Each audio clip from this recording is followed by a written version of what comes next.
I'm sure that this is going to be a little bit of a controversial take, and I'm already bracing for the dislikes for the handful of people that will actually watch one of my videos. But Insomniac's Spider-Man 2, which, listen, I think that this is going to be a fine Spider-Man game. I just think that possibly the reviews are going a little bit crazy, and it just further goes to show that there could be a slight discrepancy with PlayStation games versus Xbox games. So this is very interesting. The review embargo for the PlayStation 5 exclusive lifted, and critics have put a lot of praise on the title, with a number of reviewers going as far to call it the greatest superhero game ever made. But hello, ring, ring, ring. Batman Arkham City would like a word with you privately. Anyway, at the time of this, the score has a 91 review on the site based on 120 reviews. That makes it Insomniac's highest rated game ever. Two of the studio's previous games hold the same score on Metacritic. They are Spyro Year of the Dragon, which was released for the original PlayStation way back in the year 2000, and Ratchet & Clank Up Your Arsenal, which hit PS2 in 2004. So, the first Spider-Man game was originally released on the PlayStation 4 back in 2018, and its spin-off Miles Morales, which debuted on the PS4 and PS5 in 2020, have Metacritic scores of 87 and 85 respectively. The studio's only other PS5 release, Ratchet & Clank Rift Apart, has a score of 88. Marvel's Spider-Man 2 is an incredibly confident sequel and one of 2023's best games, according to this site. Incredibly fun to play, fast-paced, and full of heart, it takes the best of Spider-Man lore and the best of Insomniac's penchant for excellent gameplay sequences and combines them for arguably the best Marvel game ever. Now, I'm not saying that this is a bad game. Quite the opposite. I'm saying this game is probably a blast to play. But from everything that I'm seeing, and everything even from the reviews that I'm reading, says that it is really just more of the same. So this is the problem that I'm having. And even if you hate me, even if you hate my takes, you hate my channel, you hate everything about me, my fat face, all of it, right? You hate it. Let's say you do. Tell me I'm wrong about this next part that I'm about to say. Tell me I'm wrong. With all the stuff that we've gotten this year, right? All the stuff that people think are our game of the year, things like that. All the hate that Starfield got. To me, Starfield, a brand new IP, taking a lot of risks, taking a lot of chances, doing those kind of things.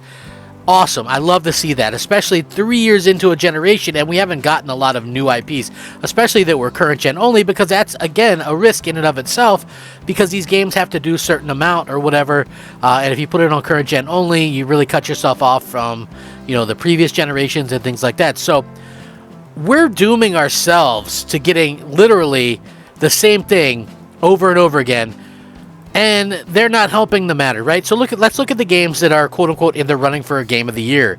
Now you have Spider-Man, another Spider-Man game, right? This is the fourth one in 5 years, and you might go, no, it's not. So they did Spider-Man in 2018, Spider-Man Miles Morales in 2020, now Spider-Man 2 in 2023. They also did the remaster of the first Spider-Man in 2020, and then they re-released it solo in 2023. So 4 Spider-Man games in 5 years. The third Baldur's Gate game, right? The Zelda game, which literally is, from what I understand, the same map as the previous Zelda game, and again, pretty much the same thing with this Spider-Man game. I think that it's probably a good game, but sitting at a 91 Metacritic, basically the same map with a couple areas added on after 5 years of development time, I feel like that's a little bit of a shame. Resident Evil 4 remake, so there's a remake on there on this list as well, and possibly another Final Fantasy game. To me, it's like all these things have just all these sequels after sequels, and the thing that did the new thing doesn't get the respect that it actually deserves, because so many people are left hating because, simply put, it's an Xbox game, and let's just be real, that's the reason why people are hating on it. I hope that we see a little bit of change before too long, because at the end of the day, I think Microsoft and Sony and Nintendo, to an extent, these companies are all decent companies. I just feel like with what we're seeing, it needs to be a little bit more even keel between these. I'm not saying, people think that I'm kind of saying that I think that Spider-Man is a bad game, Spider-Man 2. No, I'm not, I'm not down on Spider-Man. I'm not saying that it's going to suck. I'm not saying anything like that.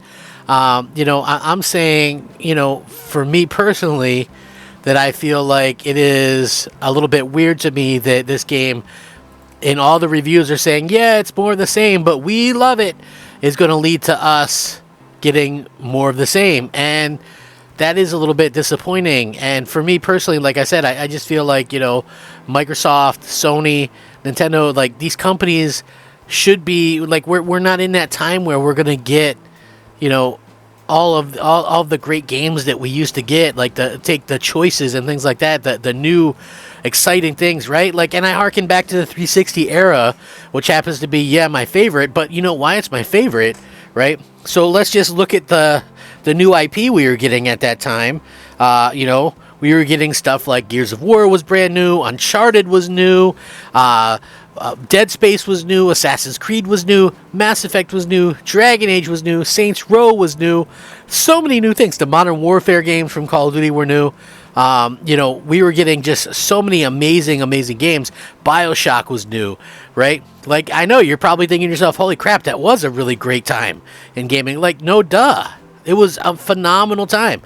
So, again, people were taking chances with these games, and now it's just like, we've subjected ourselves, getting these games incredibly high scores that are just the same old. What do you think Insomniac is going to go back and do? You think they're keen to go try something new, right? Or do you think they're going to crank out, a Spider-Man 3 after they finish Wolverine? Because, I honestly think they'll probably do a Ratchet and Clank again at some point, with their B team or whatever. But they're probably going to be working on a Spider-Man 3 and then a 4 and probably a 5. Right? Insomniac has been relegated to doing, IP work for Marvel. And I'm not saying they're not good at it. I'm saying they are good at it. But I'm also saying, there comes a point, even with the Batman games, didn't we all get kind of tired of that? Right? Like, by the time Arkham Knight came around, weren't we a little played out on that stuff? So I'm just wondering why there seems to be,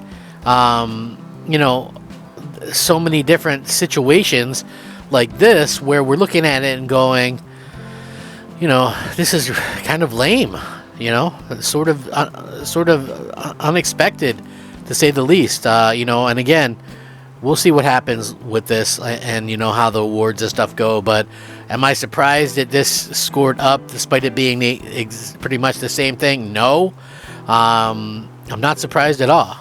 So nothing shocks me anymore in this day and age. But how do you guys feel about it? Are you looking forward to playing it? My PS5 is broken, so I will not be playing it, but I'm sure many of you are. Let me know in the comments below. Thank you for watching. Rack 'em up. Crap Gamer out.